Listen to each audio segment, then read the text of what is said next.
Yo, shout out to the Most High. It's always a high see when our Lord say this. L-Deez, also known Lawrence the One, for another episode of I Need to Know with my special guest.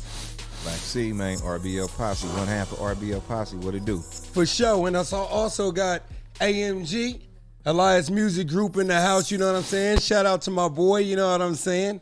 Alias or Elias Music Group for the clothes and stuff like that, man. And thank you for coming down, man. Oh, yeah, for sure, man. Anytime. Okay, so this is how I normally started off, right?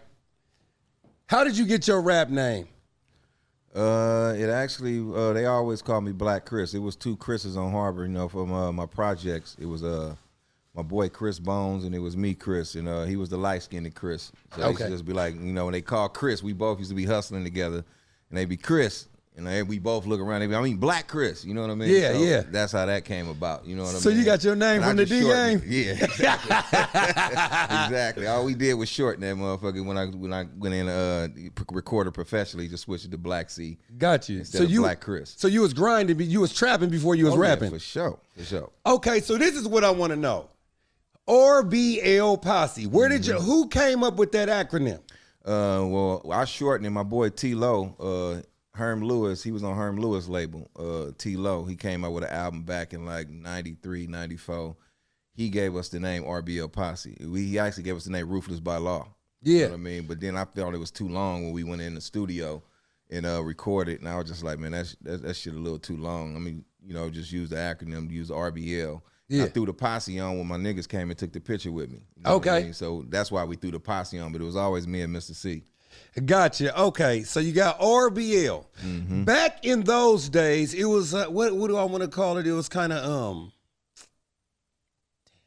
it's kind of like template rapping or something like that, where kind of like the Fat Boys was kind of like a fat version of Run DMC.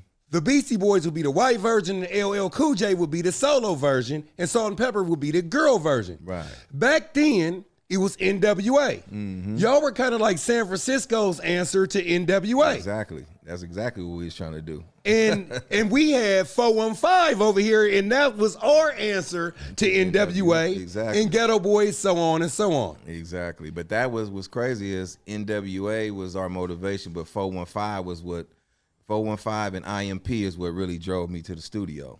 Yeah. 415, I was a big ass fan of Brother Broski, D-Loke, and Richie Rich and them. That's what pushed it. Even my first song, I Ain't No Joke, that Soft and Wet sample came from D-Loke's song. For sure. You know what I mean? See, I know what I'm talking about. I knew it was a connection. I knew. Right. See, we aged you giants, but it's still babe, right? For real.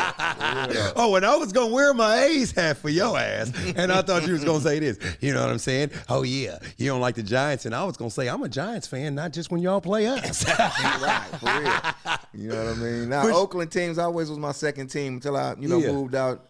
In the East Bay, really moved out to Contra Costa, rather, should I say, and they started going so hard on all Niner fans where I had to drop the Raiders, but that was my second team, behind the Niners. Well, you know what? I'm the first person in my family born in Oakland. All my aunties and moms and cousins that's older than me, they all born in Frisco. Like, I remember being on the strip in Frisco when they won their first San Francisco championship. Right. What was that, like 82 or 3? Ah, shit. I can't remember. I have to. No, what you talking about? Niners? Niners. Yeah, I don't know. It was 80 something. Yeah, I remember being little. I know I was out there on Broadway tearing shit up though. Damn, how long have you been grinding? Wow. That boy was since about 86. That 86. man was selling crack rocks with Fred Flintstone in his mouth. Since we had to rock, man, we used to have to go to the little record shop and get the little vials, man. You had to rock it up yourself, man. Little vials, little 20 shot at a time, man. Yeah. I heard. We used to call it Hubba Rock. You know what I mean? So this is the question I got for you. Yeah. Okay. Your first album came out in 1992. Yeah. The Chronic came out in 1992, but y'all came out in September. The Chronic with Dr. Dre came out in October. Right. Okay, so y'all got the song Don't Give Me No Bammer Weed. So both of them have weed, you know what I'm saying, similarities. Was y'all Don't Give Me No Bammer Weed, was that y'all answer to MC Pooh's fucking with Dank, or was it your own thing, or was it kind of like riding the Chronic? It was just our own thing. You know, even though I ain't gonna lie, we was big fans of MC Pooh. We got videos to his songs. You know what I mean? Okay. Even Richie Rich and them. You know what I mean? We got videos to Together that's gonna actually be a part of my little documentary thing that I'm putting together. We got videos before RBL even existed. We shot our own home videos performing fucking with Dank and all that. So that was motivation, but we just kind of like Bammer was just kind of thrown around Hunters Point around our hood. So it was just one of those things where just the beat automatically forced it out. We wasn't thinking like, oh, let's do like MC Pooh or do, you know, it wasn't no shit like that. It was just one of them things, the beat just called for it. You know what I mean? Yeah. You know what's crazy? Because Don't Give Me No Bammer Weed is San Francisco's anthem. Oh, yeah, for sure. You know, like I Got Five on it is the Bay's anthem. Yeah. But Oakland's anthem is pretty much Keep It on the Real. Like if you want to just keep it like 3 times crazy, keep it on the real. I agree with that too. Yeah. You know? Yeah. For real. So this is what I want to know. Y'all got Don't Give Me No Bammer Weed is the poppin'est song. Did y'all ever think about dropping Lesson to Be Learned because that's the name of the album? Did y'all have to fight over that as being your first single? Nah, that was automatic because when we put it out around the neighborhood, see, before we came out, we actually had it was called Don't Give Me No Bammer Joint. We don't smoke that shit in Hunters Point. So locally, that motherfucker had already took off. So we knew that was finna be the first song coming out. We wasn't even thinking about a single. We were just like, man, let's take this motherfucker to the studio and hurry up and get it put together professionally and get it out to the masses. Yeah. So as soon as we got it from, we just thought about switching it up to bring Field Mo, you know, Lakeview, all the turfs in because we didn't want to just segregate ourselves to where it's just only like, you know, Hunters Point. Gotcha. Hunters Point thing. So we said we got to bring the whole city in so they could take this shit up out the city and promote it. You know what I mean? And it worked like a charm. As soon as we switched it to SF, Don't Give Me No Bammer Weed, we don't smoke it in the SFC, it took off. But locally, it was already a banger. You know what I mean? Before I had Mr. C on it, when I just had T-Rob and my boy Tito Lee on it, on just the Bammer joint. Yeah. Gotcha. Now, where are they at now? Both of them dead. Rest in peace, Tito Lee. He died he died about 10 years, about 15 years ago. Shit, man, I think it was longer than that.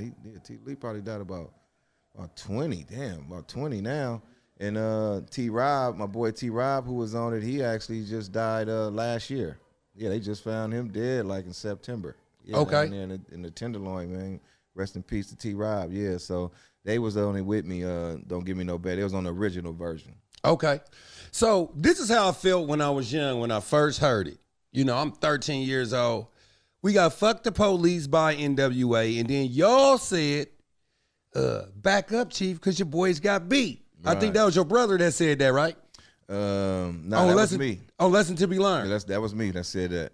Yeah, that was me on Lesson to Be Learned. Yeah. With the EPMD, doo-doo, right. That part. Yeah. Well, that part was Mr. C. Yeah, that part when it switch up. But me, I was on the first part. Oh, yeah, that's right. The Sugar Hill Gang. Right, that was me. Don't. Yeah. So, was y'all having a lot of problems with the police? Because it seemed like that's what I talk about. Police that was framing motherfuckers throwing. I mean, I lost my boy before I went in and recorded that album. One of my homies, JJ, he got out in 2000. Was it 2004 or 5? He got out, but he was gone since 89, 90.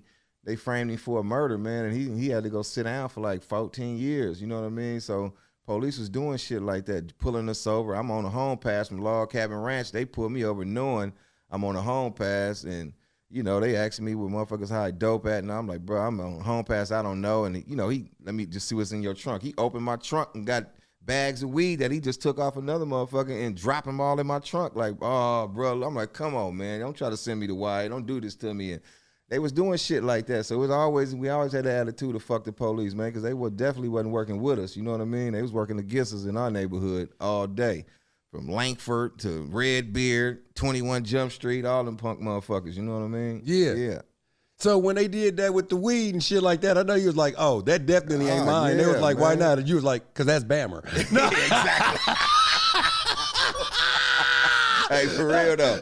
Hey, nah, I called for moms, and as soon as I was like, come on, Chicago, don't play me like that. I'm mama. They like, what's going on? They start running on, hella people say, oh, they got Chris Jack. So yeah, they ran over there and they were just like, man, don't say nothing. We ain't finna put this on. I was just like, come on, man. Y'all know I'm on a home. They knew I was on a home pass. Yeah. I was pretty popular in my neighborhood. but they were just trying to fuck with me and shit. Yeah. You know what I mean? They know what, he's like, motherfucker, you asking me what motherfuckers hide dope at. Y'all know what motherfuckers hide dope at. Y'all chasing them and finding shit every day. You know what I mean? And keeping it. Cause you know, when I listened to that album, somebody was just playing it at my job. You know what I'm saying? Cause that's a timeless album. You know, I put that in the early 90s greats, like, you know, a Scary X album. Oh, yeah, Scary X. That War of the State. Yeah, man, War of the State. Hell yeah. And I was listening, I was like, damn, these guys seem like the police know these guys on first name basis. Y'all know our house got rated, we probably broke records with raids. Our house got rated in more than anybody house in our projects. Yeah. Anybody house. We got probably rated at least 5, 6, 7 times, you know what I mean, a month. You know what I mean? All the time, man. Yeah. You know what I mean? So, yeah, it was just one of them things. You know, it was me and my 2 other brothers, you know what I mean? We all 3 of us was out there grinding. Then, you know, I was attached to a lot of known dudes who was getting money. So, you know, it was always a problem with our house. Yeah. So, on that album, right? Again, when I'm listening to the album, this is me, but in 9th grade. I heard somebody say, Captain Save-A-Ho. Now, I do know E40 has a song called Captain Save-A-Ho, but I first heard the term Captain Save-A-Ho on your album. Right. Did y'all make that term up? Yeah, that definitely came from us. That's why it would be tripping me out when, like, even when, like, 40 be like, yeah, he made it up and he came, I'd be like, damn, it's a trip because we came with that shit back in 92. And I actually got that shit from my boy Herb Young. You know what I mean? Much love to Herb Young. He had a song back in 89 when I first got at the Log Cabin Ranch, the little boys ranch. When I first put the studio together, he came and made a song called Captain Save-A-Ho. And I was like, oh, that shit is dope. And right after him, my boy Fly Mar, he an OG rapper out of Frisco, he had a whole commercial talking about Captain Save-A-Ho. And before us, so them 2 came with the term first and used it as far as on songs. And then we put it out, you know, I had it on Sort of Like a Psycho. Yeah, I remember when he say, since you want to play Captain Save-A-Ho, you're right at that. Is that a cap gun? Yeah, exactly. Because see, I'm silly, but one of my God brothers is hella silly, and then he used to be saying that shit. Is that a cap gun? I don't think 40 used it till like 93, 94 or something like that. Yeah. Yep. So, he used it on the it probably was accidental, you know, because it probably be some dudes who heard it from our shit, you know, because 40, I done worked with 40 before, so I know dudes throw ideas around inside the lab and, you know, when you're in the studio and shit. So it could have been the fact that I don't think 40 just like try to just say, you know, I don't know, I didn't get it from them, I don't know where it came from. I think it was probably some, you know, one of his homies who heard us say it and probably just threw it out there and you know, he used it professionally and, you know, he put his stamp on it. You know well, you know, I mean, he's a great for what he is. You know what I'm saying? I mean, 40, when I think of 40, he's a great because he's the type they kind of like look in the refrigerator, and if nobody ain't using the chicken, he like, man, well, fuck it then. I mean, I see it just sitting there. I'm gonna make something out of it. I might as well make something out of it. I mean, that motherfucker had a whole black Superman in this motherfucker. Hey, I got you. Yeah, now a lot of people from the city, from our block and all that shit knew that. They kind of like, oh, he got it from, you know, but then when, you know, and when I done seen him do a couple interviews and asked how he came about, he never said nothing like, oh, yeah, no, I got that from my dudes, you know, RBL and them. He just kind of said like he made it up and he came with it himself, you know, but I never really tripped. I really don't give a fuck about no shit like that. I don't be tripping. You know what I mean? Yeah. So, before the Lesson to Be Learned album, did y'all already have a demo out before that?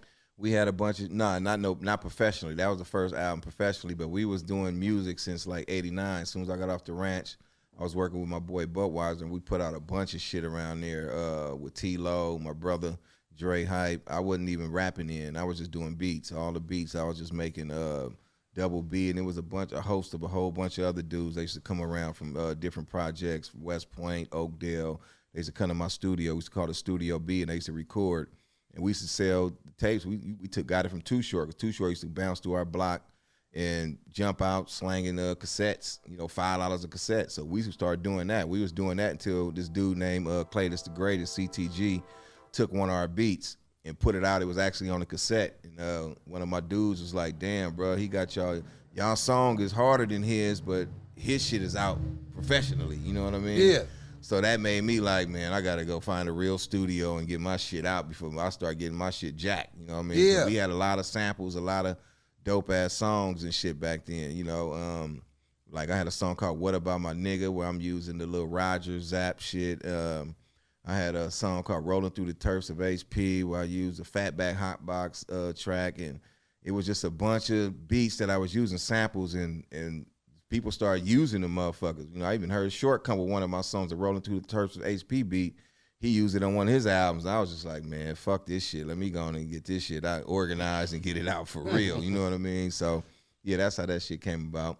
Okay, so what was the climate back then as far as like, you from Hunters Point, right? Hunters Point, yep. Could you do a song with somebody from Filmo back then? Nah, that shit. The truth came when we dropped our album, but before that, nah, it was funk. It was you know on site. Motherfuckers like JT the Bigger Figure and all them from that side. Yeah, nah, we wasn't fucking with them. They wasn't fucking with us. Yeah. L Cheddar, all my dudes from Sunnydale, we wasn't fucking with them. They wasn't fucking with us. You know what I mean? Motherfuckers had lost people, lost limbs. You know, I got shot in the eye, lost my eye and shit.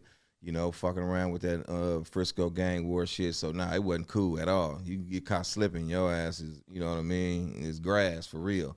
So, now the truth actually happened off our album. You know what I mean? My boy, one love to my boy Lonnie Green, you know, who part of the strutting group, Demons of the Mind, he ended up getting with me and was like, bruh, you know, now that you got this album together, the album dope, you need to bring Frisco together. We need to get Filmo over here and pull a little truth thing together. So he reached out to my boy Creature Man and Pig Skins and all them. And, you know, I gave him my word, like, bro, come over here to Hunters Point.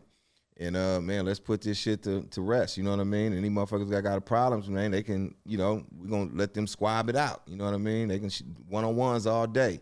Yeah. You know what I mean? That shut down a lot of shit. See, niggas will talk that shit until they got to fight themselves. Yeah. You know what I mean? You got a whole bunch of motherfuckers behind you. It's cool you with all that rah-rah, but when a motherfucker say, all right, since you got a problem, who you got a problem with? Okay, well, y'all going to box it out. Nigga with the, I'm cool, you know what I mean? Yeah. Nigga don't want to fight. So now they came over, they took my word on it and showed up on the block. And from then on out, it was all good. We had a show, I think, like 2 weeks later at the Stone, and we had Sunnydale, Filmo, Lakeview, Hunters Point, all in the house, rocking it on Broadway.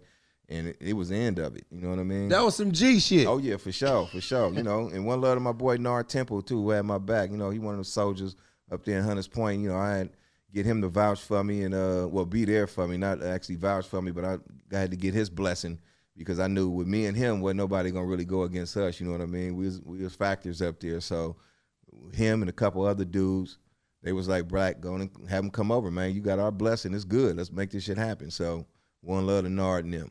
You mentioned something earlier real quick that I just want to expound back on. You mentioned something about Demons of the Mind. Yeah. Was that something that used to be on Street Soldiers? I don't know. To be honest, I don't know if they was on Street Soldiers, but I know they used to be down there at Pier 39 doing their thing, and they traveled across the world with that, you know, pop locking, strutting shit. So gotcha. Oh, they were dancers. Yeah, they was dancers. They were strutters and shit, doing the little pop locking, strutting shit. They OGs, man, from like back in the mid 80s, early 80s, like my boy Lonnie Green, Aaron Benjamin and them, man, doing their thing. Yeah. Gotcha. So is Mr. C a childhood friend? Nah. Mr. C came up. I actually met him in 91. So he came up probably a couple months before the album even dropped. Maybe, I don't even think he was up there a year yet. You know what I mean? He was up there probably about 8 months. Because I took him right in because I was trying to go in the studio with my boy T-Lo. Because I had a solo album done. Like I said, I had Don't Give Me No Bammer Joint. I had More Like an Orgy. I had a lot of, that's why if you listen to my first album, you hear a lot of songs where I kind of like do the first two verses, A Lesson to Be Learned. That was a song I already had done. I added Mr. C on to the end. I had Bammer Joint. I had, we had More Like an Orgy. And then I had, A Lesson to Be Learned. And I believe I had Bitches on the Ding Dong, but I didn't have him on it. I just had the beat. So I was working on, and sort of like a psycho. I had a lot of that shit, and you could tell I kind of added him on to the end. You know what I mean? So I was working on the solo stuff, and then I kind of got cold feet. So I was like, man, I don't want to put out a solo album by myself. So I was trying to go in there with T-Lo because he was like our little neighborhood Ice Cube.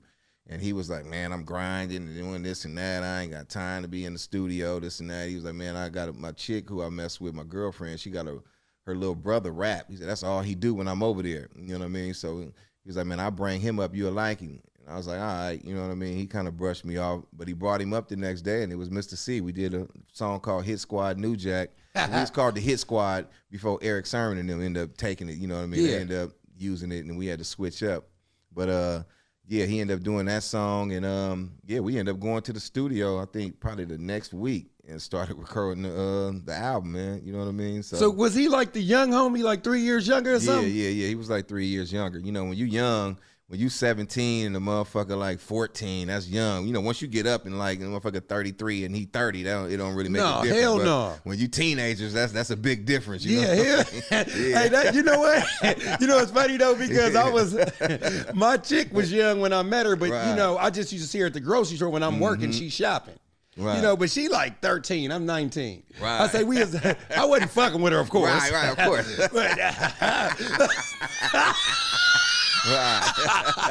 Right. I say, baby, I was on the other side of teenage. You was an adolescent. Yeah. You know what I'm saying? You still probably doing this shit, probably taking toothpaste to stick your baby hair down. I'm really out here.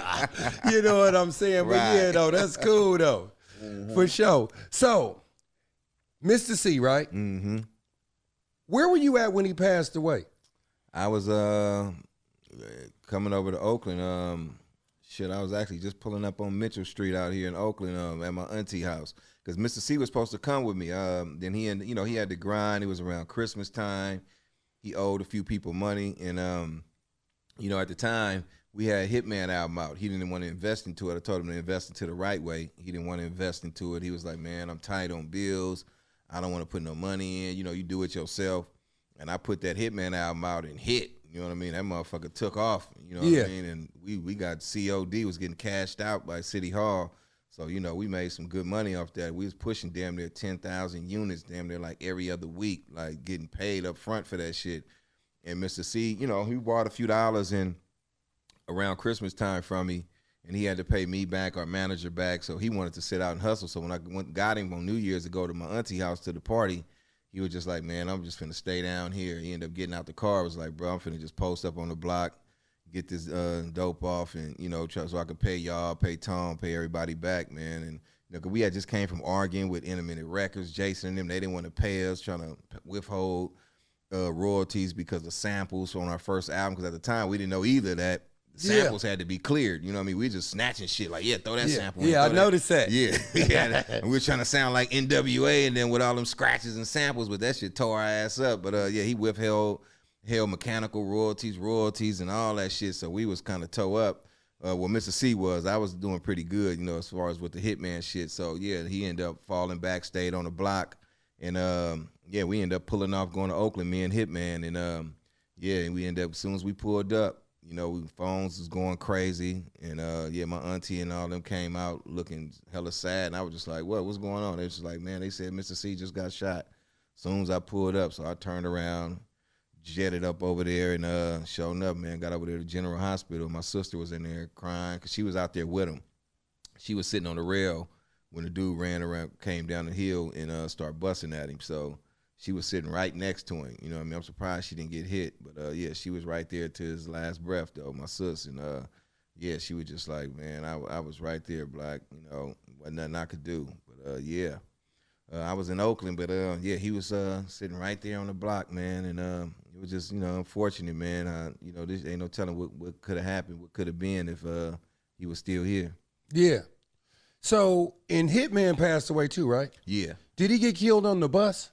Nah, him man got killed in the car, driving up through Hunters Point. You know, he was over there on the block hanging out, and, you know, like I said, shit that just spilled over from, it's a lot of shit. I don't really know the details, but from what I heard is, you know, just the shit that spilled over from the Mr. C death, and it just been a lot of friction going on over there in Hunters Point from the Mr. C passing, and that shit just kind of led to a whole bunch of shit going on, and Hitman went back over there, started hanging out and being up there in the projects up in West Point. And, you know, West Point had their own beefs with certain people. You know, we had problems with certain people. And, it ended up, from what I heard, ended up catching up with him. In retrospect, do you think the best thing to actually do is when you start getting on is to move the fuck out together? Of course. I mean, any motherfucker tell you, nah, man, you ain't keeping it real, man. And you listen to them motherfuckers, you stupid as shit. You know what I mean? Yeah. I ain't going there unless I got business there. You know what I mean? Even like our Nipsey situation, when you got, you know, if you got a store or something in the neighborhood, that's cool. But, man, you got to protect yourself when you go there. You can't just serve yourself on a silver platter. You better go to that motherfucker, man, with I don't care if motherfuckers be at the talking that shit. Ah, man, he coming through with security. Nigga, I don't give a fuck. I'm trying to make it home to my kids. You know what I mean? I can't watch everybody. And plus, I'm trying to give everybody your attention. So you want to be able to talk to this dude, that, and who watching your back? You know what I mean? Sometimes your own homies will be slipping, you know, fucking with females and shit and doing anything, so they ain't paying attention. You can have a homie security, but them niggas be slipping sometimes.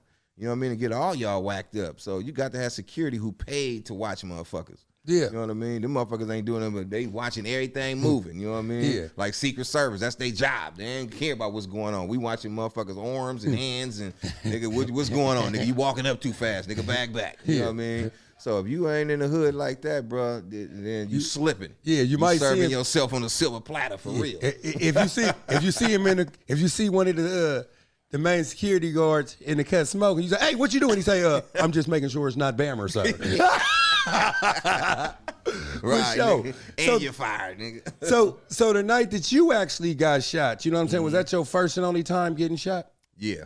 Okay. Yeah, that was when I got shot. It was a broad daylight. You know, motherfuckers funking with the Sunnydale cats and hella motherfuckers out there. You know, motherfuckers just got into a little brawl on 3rd Street, whooped on a couple of Sunnydale dudes, and you know how that shit be after you do something. Motherfuckers go back to the neighborhood, sitting around, everybody talking about what they did. Yeah, I did this. I grabbed that nigga. I beat his ass. Whoop. And them niggas slid on us, you know what I mean? They came back while we out there running our mouth, and it was crazy. We had motherfuckers on the roof with things, and I had a thing on me. I had my hoodie on with my thing inside my hoodie and all this shit. We sitting out there talking. Them niggas slid around a corner, 3 cars either. I looked right into that shit. The nigga came out the car with that 12 gauge and shit just bow. And that shit hit me all on the side of my face and back and shoulders and everything. Yep. And laid my ass down, you know what I mean? Everybody else on the block. And we was out there about 20, 30 deep. We was deep. Yeah. Sunnydale came through that motherfucker and lit that motherfucker up. Yeah. Yeah, they knocked down. They nobody died that day, but they had a bunch of motherfuckers on injured reserve for sure. Yeah, you know what's crazy? With that many people standing on the corner, you could damn near just shoot and guarantee you gonna hit somebody. No, that's what they did. They wasn't shooting at nobody. They just was shooting into the crowd. You know what I mean? Man, I seen who shot me and everything. I seen them hanging out the window and everything. That shit was like slow motion. As soon as I looked into it, you know, you can see them right down the street, right there. You know, see the cars come around the corner. Before I could even whip out, they just let them loose. Pop. You know what I mean? And yeah, I laid my black ass down and nigga and start running behind buildings because I couldn't see nothing. You know what I mean? I was blind pretty much. This eye went blind, just automatically went out. And the other one, you know, I had buckshots up in it. I barely could see. It was burning like a motherfucker. And one of my homies grabbed me, ran me to the back door of my house because it happened at my building. So they ran me to the house and yeah, rest in peace, my boy Tone Tucker, man, who got killed. 40 gave him a shout out on the song. And but yeah, he got killed by Vallejo police. But yeah, man, he was like the driver. He like getaway. That motherfucker had handles when it came to cars. But yeah, he got me out to General Hospital, man. And yeah, they ended up after they couldn't save my eye and shit. But yeah, that's what happened though. It happened broad daylight though. Yeah, niggas wasn't playing. So, would you say that rap music saved your life, or? Oh yeah, for sure. Okay. I ain't gonna lie, I was a little menace on the block. I was lightweight, a little bully and shit. I was totally different. Yeah. Black Chris totally different from Black C. I ain't gonna even lie. I was a little bit different out there. You know what I mean? And music definitely saved my life, man. Got me to go see the world. And once I started seeing shit, on top of my daughter, me having my daughter around the same time too. I had her in like 91.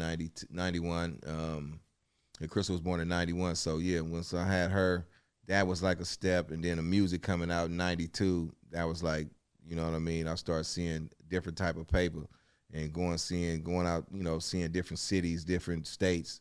And it was just like, damn, the world is bigger than Hunters Point, you know what I mean? And that opened the motherfucker up.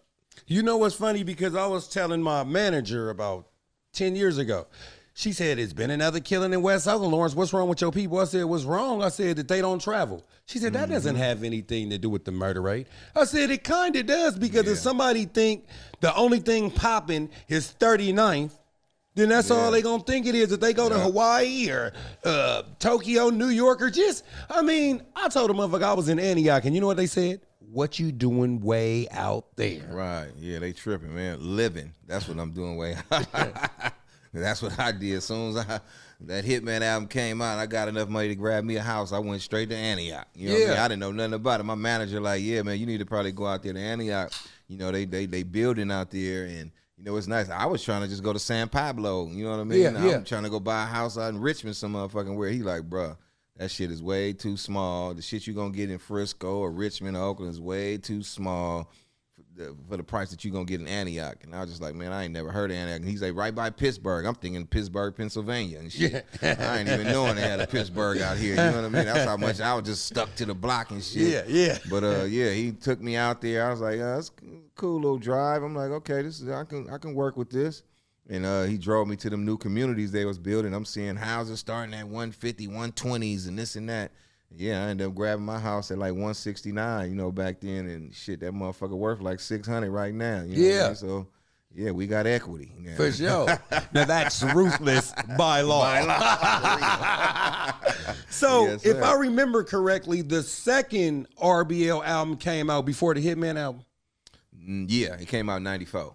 Okay. So we used that album to actually put Hitman on display. Yeah, I remember that. Set him up for his album. Y'all kind of ushered him in like they did Snoop. Exactly. Like Dre did Snoop. Exactly. So we tried to, everybody thought Hitman was part of RBL, which he wasn't. We just always just let people just talk and just let them think that. But he was sort of like, we was the Batman, he was our Robin, the Batman, pretty much. I was just setting him up for solo. He always been solo. He never signed a contract being part of RBL. Even when after Mr. C passed, I kind of just put him on to the album, on the Eye for an Eye album that was on Atlantic. He never signed contract, was actually a part of it. We just let the fans just say and think whatever they wanted to think, you know what I mean? But everybody always say like, oh, RBL was Hitman, Black C, Mr. C, and Hitman. We just be like, all right, whatever. He was kind of like an unofficial member, like Mr. Ill was the Bad Influence. Yeah, exactly.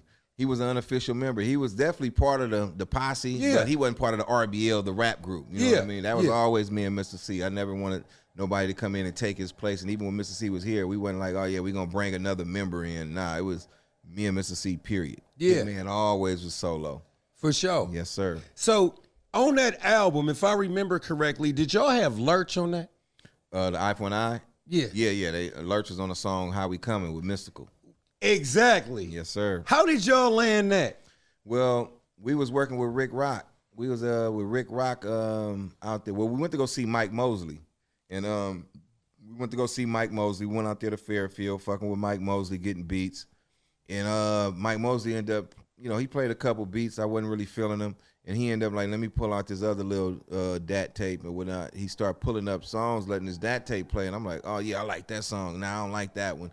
So all the shit he was playing of his, I was kind of shooting down. But everything I was liking, it was Rick Rock. He was like, man, he said, you picking all Rick Rock beats. I'm just going to let you just get in here with Rick Rock. I'm like, who is Rick Rock? He's like, he's sitting out there. And I'm like, oh, is that right? And he brought Rick Rock in.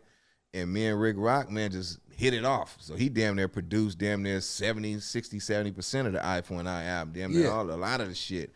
So, we got with Rick Rock. And from Rick Rock, that's what got Lurch. Lurch was hanging in the studio, too. He was just there every day because I guess they was working on their shit. Him, Dooney Baby, Rick Rock, and Lurch had the little, not Federation, Cosmic Slop Shop. That is what it was called, yeah. Cosmic Slop Shop. They was working on their shit. So he was there all the time. So Mystical came out there, like one of the days we was out there to go work on this song with him. And one of the beats I had wanted. And he was like, nah, you got to talk to Mystical about it and this and that. And so Mystical was just like, nah, I kind of like the song. He's like, man, but I like that How We Coming song. Like I heard like that it wasn't a How We Coming song, but it was the beat. And he was like, man, I like that. I'm like, man, let's collab on some shit. So he came to my house, kicked it, hung out, the whole shit. Came out there, hung out with me and Moms and all of us. Mystical was real cool, man. We hit it off. We went there the next day, knocked the song out, and the nigga Big Lurch was like, man, Black, I'm from the South, man. I'm a big fan of Mystical, man. Won't you let me get on that? And I was just like, bro, this is just us and Mystical. And he was like, man, won't you just hear my verse, just see how it sound. And when he spit that motherfucker, I was like, damn, bro, that motherfucker hard. That voice he got, you cannot. His voice hard as fuck. I mean, that sounds like some shit you would hear in the forest and be like, a nigga might just look up like, is that you, God? Right. Now, he do know how to use his voice. So when I heard it, I was just like, damn, bro. I was like, all right, you can get on that motherfucker, man. He was like, bro, thanks, man. I'm a big-ass fan of Mystical, man. He's like, bro. That's all I want to do is a song with him. And so I provided the platform for him. So we let him get on How We Coming. So that's how that came about. But yeah, not Mystical, but Lurch was there every day. All while we was recording our album, working with Rick Rock. He was in the studio every day. He was one of the lab rats just hanging out. You know what I mean? While he in there doing beats and shit. So, yeah. Okay. And you know what? For everybody that's looking at it, this is a prime example of how music go. You have to show up because the same thing that you might plan on doing, you might just have to go meet Fred Flintstone just to really meet Barney. Right, You know? exactly. You know, the nigga was across the street. I mean, somebody knocked at the door. It was Barney Rubble. I said, damn. Right. Real shit. You know what I'm saying? So now you got the second album under your belt, right? When do you make the conscious decision to put Hitman out? Right after the second album. Well, we was already in the works. Once I had my studio, I had moved Studio B to a new location. And, you know, and I had NOH over there, I had Alias over there, I had Hitman, I had a studio full of motherfuckers over there who was spitters. You know what I mean? Who made us step our shit up. You know, they actually was there when we worked on our 94 album, Ruthless by Law. They was like a big NOH and all them, like Alias song. NOH was really a whole mafia of hella motherfuckers. It was a whole bunch. It was like how Dog Pound is, but they got a crew of motherfuckers, but then you got Corrupt in them that really represent the rap. You know what I mean? But the Dog Pound is a whole gang. That's how NOH Mafia was. So I had to break it down like, man, check this out. Y'all finna we're gonna make a group called Alias. We're gonna make a group that's NOH. Y'all gonna have y'all own shit. You know what I mean? So I start splitting motherfuckers up, and Hitman was the first project that was gonna come out because I actually took to him first. So we started working on his shit, and I set him up on because we put him on the 94 album, Ruthless by Law. So we already had him set to where he was on our debut, our second sophomore album. So we like, fuck it, let's go and get Hitman set up, get him out. Then after that, we're going to follow up with NOH, and then we're going to follow up with Alias and so forth and so on. So that's how that came about. Gotcha. You know what I think is dope? I like how you treat life like a TV dinner. You know what I'm saying? Hold on, man. I'm about to break you motherfuckers up, okay? Exactly. I'm not going to have the mashed potatoes still. I know the steak. Wu-Tang, you know, we go. You motherfuckers go, look, this dessert. Okay, I know this shit going. So what is going down the same pipe? Yeah, real shit. Them niggas came in like 10, 15 deep. Nigga, they gonna be Wu-Tang. I'm like, oh hell no, we ain't doing that. We gonna take the two hottest niggas and make them a group like me and Mr. C. Say, you know what I mean? say, nigga, this ain't first grade. All classes ain't in one class, nigga. It's different periods in this shit. Yes, you know what I'm saying? Yeah. So then you got Hitman album out. Yeah. You said that Hitman album did really well. Oh yeah. That motherfucker sold like 120,000. Yeah, and that was like me pressing up each 10,000 here and 15,000 there. We ran that shit up. We ran through that. Yeah, now that dude. And we COD, cash on delivery at City Hall. Walter took care of us on that. So yeah, I was able to see some real paper on that. You know, because at that time he used a lot of metaphors. So it's safe to say that he kind of reminded me of a San Francisco Yuck at that time. Right, yeah. Like he used metaphors and stuff like that. Yeah. Because backpack rap was, gangster rap and backpack rap kind of went hand in hand. Mm-hmm. Like if you seen Corrupt was one of the rawest backpack. Exactly. Where they was lyrical, but then they was still in the cipher. That's what they call it, the cipher. Right. Hitman was a cipher rapper. Definitely was. Definitely was. He getting that circle, he getting the cipher, and he freestyling, he doing all that shit. And he's a writer, you know what I mean? When it's time to really get deep, he gonna get deep and come with some crazy shit on. He gonna get to throwing cartoons in it, fucking TV shows, throw you in Ricky's Lake and all. Like he using shit like exactly. Like, he was crazy with it, man. You know what I mean? Man, the boy was a fool. He'd take cartoons, mixing it in with gangster shit. Yeah, like. Boy was a nut with it. So, you know, yeah, I totally respected his work. And he knocking shit out. I'll be like, how the fuck is you coming up with this shit in like 20, 30 minutes? He knocking out songs fast. He was working. You know what? Some people was just natural born to rap. Yeah. Like that boy Mozzie, I hear. Oh, yeah, him too. He's a motherfucker that I wouldn't be surprised if he came out rapping.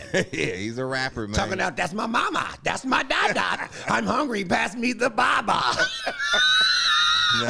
He's one of them rappers, man. Yeah, that nigga was born to rap. You know what I'm saying? I definitely give him his props, man. Hitman was one of those. Definitely. You know what I mean? Because I'll be having to take my shit home. Mr. C was like that too. You know what I mean? I was more the producer, the beat man. Them two motherfuckers will sit there and come up with all type of metaphors. I'll be like, okay, let me go home. I'm gonna go marinate on my shit for a second. Will you know what I get out of you though? I use my voice, man. You know, you were the oldest. Shit. Yeah, I was the oldest, and I use my voice, and I just I'm just gonna come with real street shit. Like, I ain't finna think of all this crazy, silly shit to say. Yeah, try to come with metaphors and assemblies and all this other shit. Nah, I'm gonna leave that to y'all. I'm just gonna talk about how I push this coke up and down the block or something, and whoop a nigga ass or something. You know what I'm about to say? Shorty don't read no books, son. But what's crazy is them niggas didn't read no books. They was just gifting them. Mr. C was he graduated on, but Hitman was, man, that motherfucker dropped out in about 7th grade. He didn't read nothing. But that's why I didn't understand, like, where the fuck this shit come from? But he'll sit there too and watch the preview guy go up and he use shit. You know what I mean? Like, he'll be like, okay, First Blood. Sylvester Stallone in first, so he'll use like First Blood, Sylvester Stallone, and I was like, oh, that's how you get a bunch of shit. Like, he'll watch the preview guy going up when he used to stroll up back in the days on the cable channel. He told me that. I was just like, why every time I come in here, this nigga got the fucking preview guide on, just scrolling up. He getting ideas from that motherfucker. I was like, bro, I like that. I was like, nigga, that's slick right there, nigga. Yeah. So what you got coming next? Right now, I'm proofreading. I just finished the book, man. I'm writing. Just wrote a book and shit. One love to my boy Charles, man, who helped me out with it. You know, we putting this book together. I'm right now. The title was up in the air, but we trying to get this book going on and get this shit out later on this year. And I'm working on a project. You know, I just finished a couple songs. Just got a new song I just did with Larry June. I got a song with Keek I just did, that's gas. Man, I'm just putting songs together, to start dropping videos. I was semi-retired, but then, young nephew Larry June came and got a couple songs up out of me and just sparked that, just sparked it again in me to where it's like, man, hold on, let me get my shit back going, man. Let me crank some shit out. So, man, that's all I'm doing, man. I heard that song. It kind of reminded me of something else on the first album. Right. That's one thing I respect about June, man. Like, he used that nostalgic, like, old school rap shit, you know what I mean, from the earlier bass shit and mix it up. It's like a gumbo of RBL with Mac Dre and all that shit. Like, man, he putting it on that old school soulful type shit. And that's what just sparked me because I always been into that shit. Them samples, soulful shit, like that's always been my thing. I mob it out here and there, come with some shit. But that's really, you know what I mean, my pocket. You know what I mean? I like that soulful shit. So you said that you was going to come out with a book. Now, is this book an autobiography? Pretty much, ain't nothing fake about it. It's just about me, as far as me coming up, you know what I mean, on the street, on the block, going to the log cabin, to, getting into the rap game, to losing Mr. C. It's definitely autobiography that we going to try to, turn into a script. It ain't no fictional shit. It's all real shit. You know what I mean? Okay, and do you have a release date for that? How much is looking at summer? Oh, it's done. I'm proofreading it. Okay. I'm just proofreading right now. You know what I mean? It's all done. I'm just going through shit, making adjustments here and there, making sure dates is right, making sure certain people is right. Because what I had him do is go interview a few people, from TC, who was a part of our first album. We got Herm Lewis. Like, I had him interview a few people to actually get their input. So, on certain things. So, and even like a few of my homeboys who I grew up with, just to make sure dates and scenarios, certain shit that happened is accurate and right. You know what I mean? So we ain't incriminating nobody up in it. We ain't doing no dumb shit like that. But it's definitely a lot of real shit. It's all my real experiences, shit I've been through, and from the block to the booth, basically. You know what I mean? You know what? That's the name of the book. I know. That's the name of the book. From the block to the booth. That's the name of the book. Hey, it came out like that. I know, huh? That's real shit. And guess what? To the booth, for real. I'm sure Mr. C would agree with that. or should I say Hitman? Yeah, for real. So, are you gonna put a soundtrack with the book? I don't know. That's what I'm thinking about because I'm working on some shit now. It don't actually fit with the book, but it depends. You know what I mean? I might end up putting some shit together, make a nice little EP or something to go with the book. But this music I'm working on now, I'm trying to frisbee this shit out like as soon as possible. You know what I mean? Doing singles and put the videos to them and slide them out. You know the new thing is audiobooks. Yeah, that too. I don't know if I might do it. You know what I mean? That's some work. You know what I mean? To go in there. I don't know if I'm gonna be reading the whole fucking book and doing all that shit. But we'll see. You know what I mean? We'll see. I do like the audiobook is dope. I definitely don't want no dude sounding like an Englishman reading. Oh no, hell no. Sound like he from the UK. You know what I mean? Reading my shit for me. I might have to do it myself. So that shit take time. You know how they say like people that go like from overseas or whatnot, right? Mm-hmm. And come back with PSTD. Yeah. Post traumatic stress. Yeah, PTSD. Yeah. All those people died around you. Did you find yourself having a little bit of that where you didn't trust nobody, didn't want to do certain things? Well, I was having that pretty much down there before losing them. You know what I mean? Just from going through all the shit from when I used to man, we all done been around so many drive-bys and shootings and being in parties and motherfuckers whipping out and shooting, that shit was already there, you know what I mean? So even losing them, I was kind of numb to it. Mr. C did hit hard, but I had lost so many people before Mr. C, man, that it had already prepared me for that shit, you know what I mean? To where once I lost Hitman, I don't even think I shed a tear, bro. It was just like one of them things where I already knew it was going to happen once he went back over there. I was already prepared for it. It wasn't even really shit. I just... it's one of them things. It's like you be numb, man. You know what I mean? You don't know how to feel. You know what I mean? You don't cried at so many funerals to where it's to the point where it's just like that shit become just norm. You know what I mean? Part of the norm. You know what I mean? So yeah, we definitely. That's why I can't fuck with 4th of July, man. I stay my ass out the way, be in my backyard with my kids, man. Let them fuck with some of that little colorful flowers, buzz and shit. Nothing that's popping. Yeah, you know what I mean? None of that shit. Yeah, I don't fuck with 4th of July either, man. I do Juneteenth, though. Yeah. I do Juneteenth in a minute, though. So before we get out of here, man, is it any props you want to give to anybody? Man, you know what I mean? Shit, yeah. One love to all my homies from, everybody I fuck with, family members, H2MG, AR and them, Alias, man. You know what I mean? My boy AMG, Milky Way and them, man. Shout out to my boy D folks with the line ENT trying to do his thing. And shout out to my boy Charles and them who working on the book. And shout out to Ghazi and them over at Empire, man, who helping me with all this shit, man, who keep them checks rolling through for me, man. You know what I mean? Yes, sir. So if y'all need to check on some of this RBL gear, man, go on and get on that RBLposse.com and click that store, man, and get some of this No Bammer and Bluebird shit. For sure. So, yes, sir. Well, you know what? Thanks again, Alias Music Group. I said Elias. My bad. I gave the alias to Elias. You know how that can be. Shout out to the Bammer. You know what I'm saying? Sir. No Bammer. Oh, yeah. Oh, yeah. We got our line coming out, too, man. We got them Ruthless Runts and that Ruthless GMO. But we do got our motherfucking Chronic line coming out, too. So, yeah, tap into our IG for that at RBL Posse, man. And, at that Ruthless Buddy line too, man. That's that new line that we got, man. That's it's all up under the RBL umbrella, man. Pushing them packs out. For sure. Yes, sir. All right, well, this is my special guest, you know what I'm saying, Black C. I am L-Deez, also known Lawrence One, for another episode of I Need to Know, and as usual, come on, you know what I want.